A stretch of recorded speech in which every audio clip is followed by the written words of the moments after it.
Good morning. It's another beautiful day. Uh, let's speak today about the tools. About my tools. Not my tools, but I choose them, so let's speak about the tools, yeah? Let me change the camera. Let me grab this camera. See if we can. Yeah. So let's start with from the bottom. This is just a basic oscilloscope. It's nothing special. Cost probably like £40 because it's an old one. It's up to 50 megahertz, and I use the oscilloscope only when I have to diagnose that kind of motherboards when everything is fine but it's not powering up, like diagnosing that chips, the starter chips, ATA, either no ITE, yeah, Wind, Bond, SMC, chips like that. And actually with the oscilloscope you can check if you have a clock on the BIOS chip. That's all what I use this oscilloscope. And also on different, but not very often. It's just a cheap one. Going forward, we have the power supply. That's my personal one. This is 15 amps, 0 to 29 volts. It's a powerful power supply. It's a linear one. On the back I have a big heatsink and no fans. That's most important, no fans. So this is I use this a lot. I will explain you on the end why you should use a linear power supply instead of switching one. Going forward, we have the multimeter. The multimeter is just a cheap one. It's nothing special. I bought this multimeter because it's a bench one, so it's just a cheap one. It's nothing special with the multimeter. What I am proud of by my hot air machine, this is beautiful. I never heard about this brand, and I bought this hot air machine probably like 3-4 years ago, and it's fantastic. I never have problems. And also before we use replacing the hot air machine like every 2-3 months because they are cheap and they get burned. But this one is great. I can change the temperature or the air pressure. So let's see, select, that's the temperature, yeah? So I can go, no, this is not even working anymore. Or I'm doing something wrong.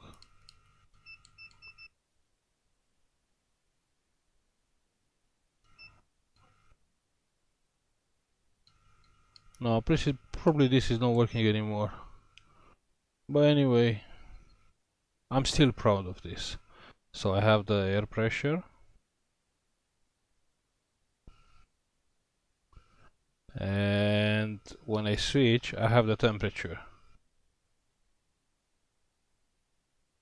And I can go down from 150 up to 500. But this is great. Just think, I'm using this hot air machine every day. And on every job, most of every job. It's a ATA60D. Yeah, looks like this button is not working anymore. Yeah, but that's not important. Important is I'm using this machine for so many years and I never replace the heating element or fix anything. Anyway, going forward, and we have the second power supply. It's a 5 amps one, and from 0 to 29 volts. And I cannot adjust the current, the voltage, even on this one. Yeah, I have the voltage. I'm fine, and yeah, 2 buttons for the voltage, 2 for the amps. On the top one the same. Okay, change the voltage. Let me explain you why do you need two power supplies. Let's say you have a dead motherboard.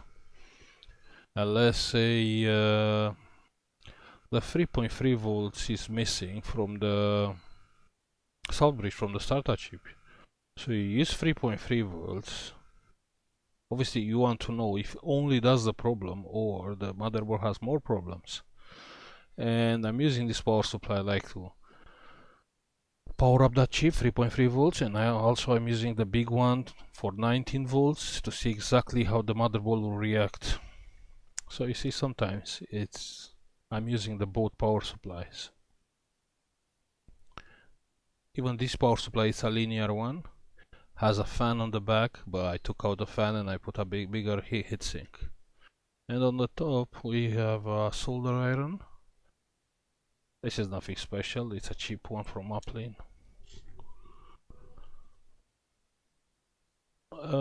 It's just like 50-60 watts and it's a big one, nothing special.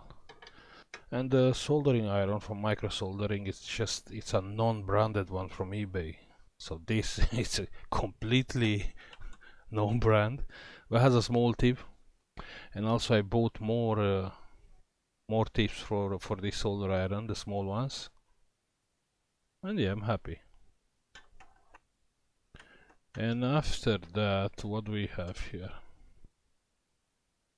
I have my USB things. So all these USBs from here comes from like a USB port hub. This is cheap, it's like £6 on eBay. And what I done, I left the plus and minus and I cut all the data pins. And the data pins are soldered together on these 5 ports. So that's perfect for any Android device. Androids are nav. So this is okay, this is for Android. And these 4, I left the data pins. I soldered together, one with each, yeah, not between the pins. And are connected to this big power supply. I think it's like 8 amps power supply. Same from eBay, from China. And yeah, here I have a USB power meter for this part. And from here I have another USB meter which I'm using. I use this a lot. This is some, if you go on eBay and you check for OLED USB power meter, you'll find this one. This is a great one because I'll explain you why. And you have the light and you have a lot of things. Because on the output it gives me the data pins on the first pin for Apple devices, on this one for Apple devices, on the other one for Samsung devices. So from my point of view it's fantastic. And what do I have more here? And my microscope. I'm very proud of this microscope. That's the model of this microscope. Yeah, this is a microscope which I bought it from eBay. It's a long arm, so I can move it anyway and anywhere. And I'm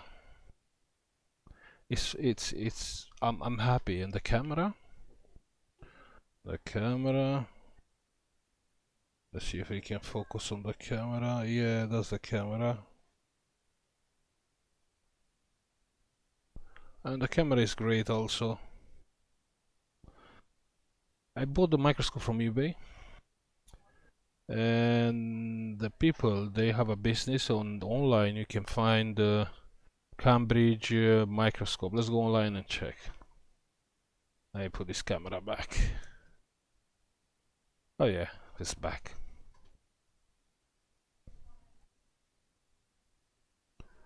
So online.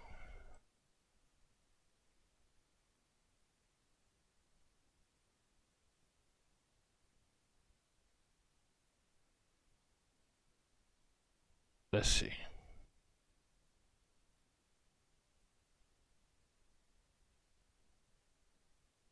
Optics, Cambridge Optics. Yeah, that's the website.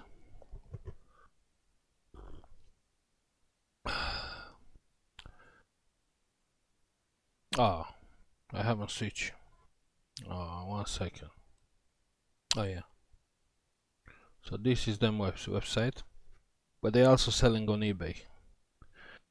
And you know, I always buy things from eBay because it's the only place we can be sure about things is from eBay, paying with the PayPal account. You have a warranty. So we bought this from eBay, and we choose a USB camera.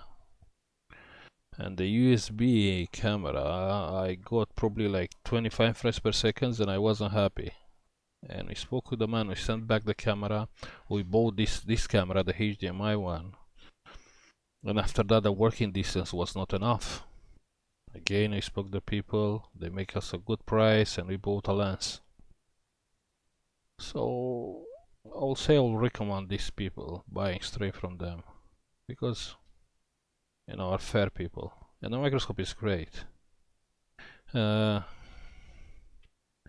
Even on the, if I go on the microscope and let's say, let's get a board, let's get something.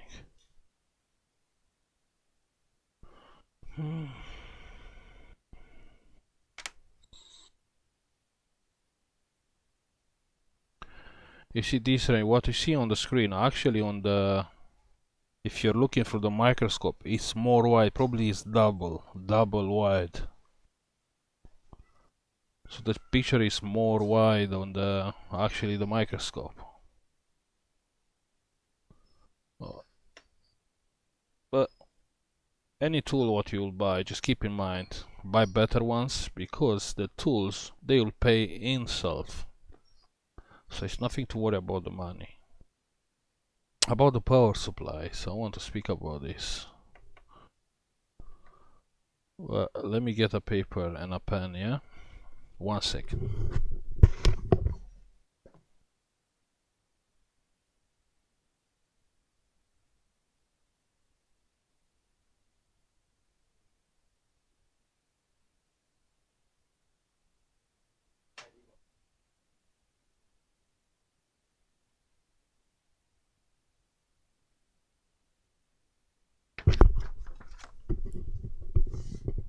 So let me explain you. The linear power supply is just a dumb thing, yeah? It's stupid, has no brain. When the thing is dumb, oh, I love my coffee. When the thing is dumb, you can predict the behavior. So let's say in this way, compare a switching power supply with a linear one. When you have this type of wave, yeah, the wave shape on the power supply, yeah, you can see, so the power supply goes short, and you'll see 0 on the screen, so you know the power is off. You have like an impulse of electric power. If you have your signal, yeah, will be something like that. Yeah. On a switching power supply, you'll see nothing. On a linear power supply, you will see nothing because this is too short. So when you have like, probably you'll have things like a chip who just get shorted for short period of time like this. This is a short one. This is milliseconds. So on the switching power supply, you'll see nothing. On the linear power supply, you'll see nothing. But keep in mind, on the linear power supply, you'll hear the relays. So that will happen. So keep in mind, yeah? Anyway, thank you for watching, and like and subscribe if you like the video, and see you later. Yeah.